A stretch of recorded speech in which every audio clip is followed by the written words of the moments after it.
चिंगारी लपटों में न तब्दील हो जाए और पूरे इलाके में आग न भड़क उठे। जिस तरह के हिंसा की आग अभी छपरा के मुबारकपुर में भड़की और उसके बाद वहां धारा 144 लागू करना पड़ा, इंटरनेट सेवाएं बंद करनी पड़ी और पूरे इलाके को पुलिस छावनी में बदल देना पड़ा।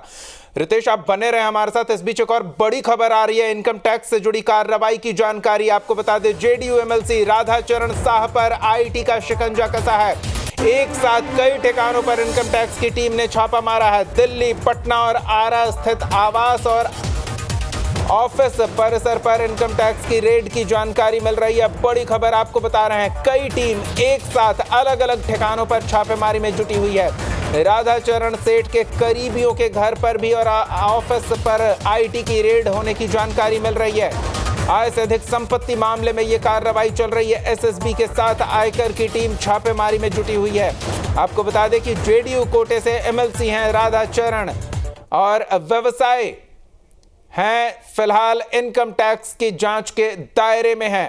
इनकम टैक्स की टीम रेड कर रही है। ताजा जानकारी सहयोगी रितेश से लेते हैं। एक बार फिर पटना का रुख करते हैं। रितेश, कई ठिकानों पर जेडीयू एमएलसी ही नहीं, उनके करीबियों के ठिकानों पर भी छापेमारी की जानकारी मिल रही है। क्या अपडेट है आपके पास?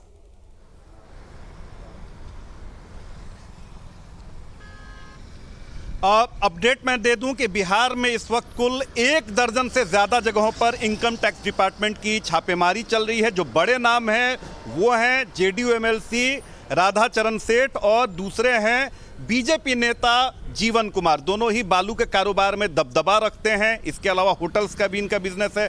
पटना, दिल्ली और आरा, इसके अलावा बिहटा में भी छापेमारी चल रही है और कई अहम डॉक्यूमेंट, जो हमारे सूत्र हैं उनका कहना है कि आईटी डिपार्टमेंट को कई सारे अहम डॉक्यूमेंट्स मिले हैं। लगातार शिकायत ये मिल रही थी कि जो इनकम टैक्स जो टैक्स रिटर्न किया जाता है उसमें कहीं ना कहीं हेराफेरी हो रही थी। और जब सारे साक्ष्य मिल गए, जब प्रूफ मिल गए, उसके बाद देखिए कि अहले सुबह से ही आईटी डिपार्टमेंट की जो टीम है वो छापेमारी कर रही है। बड़ी तादाद में पुलिस फोर्स की भी तैनाती है। एसएसबी के जो जवान हैं उनकी भी डिप्लॉयमेंट वहां पर की गई है और काफ़ी बड़े नाम माने जाते हैं। राधाचरण सेठ राजनीतिक रसूख भी इनका पूरा है और पैसे वाले नेता माने जाते हैं, क्योंकि अगर होटल्स चेन की बात करें, बालू के कारोबार में भी इनका दबदबा है। दूसरे जो हैं जीवन कुमार बीजेपी से ताल्लुक रखते हैं और बालू में इनका एक छत्र राज कायम है। ब्रॉडसन एक कंपनी है जो बालू का ठेका लेती है बिहार में, उसके एमडीओ में से एक एमडी जीवन कुमार भी हैं। और इसके अलावा अगर बात करें तो राधाचरण सेठ के जो करीबी हैं उनके ठिकानों पर भी इस वक्त आईटी की रेड चल रही है। हाँ, हमने जो अधिकारी हैं उनसे बात करने की कोशिश की कि जो छापेमारी चल रही है उसके पीछे वजह क्या है और क्या कुछ फाइंडिंग्स की गई हैं। अधिकारियों ने कुछ भी बताने से इनकार किया है, लेकिन शाम तक स्थिति स्पष्ट हो जाएगी कि राधाचरण सेठ के यहाँ से क्या कुछ फाइंडिंग्स हुई हैं। इसके अलावा जीवन कुमार और अन्य जो लोग हैं जहां पर छापेमारी इस वक्त चल रही है वहां क्या कुछ फाइंडिंग्स हुई है। लेकिन जो प्रथम जो मामला है वो ये है कि आय से अधिक संपत्ति का मामला है। इसके अलावा बिल्कुल रितेश, और इसमें काफी खतरनाक तालमेल है जो इस तरह के मामलों में देखने को मिलता है। एक तो बालू कारोबार और दूसरा राजनीतिक घराने से जुड़े हुए व्यक्ति, राजनीति में उनका प्रभुत्व, उनकी पैठ भी है। तो ये दोनों डेडली कॉम्बिनेशन कहा जाता है। तो ये जो आईटी की रेड है, जांच पड़ताल के बाद ही टीम छापेमारी करने पहुंची होगी और टैक्स चोरी से जुड़े सबूत खंगाले जा रहे होंगे।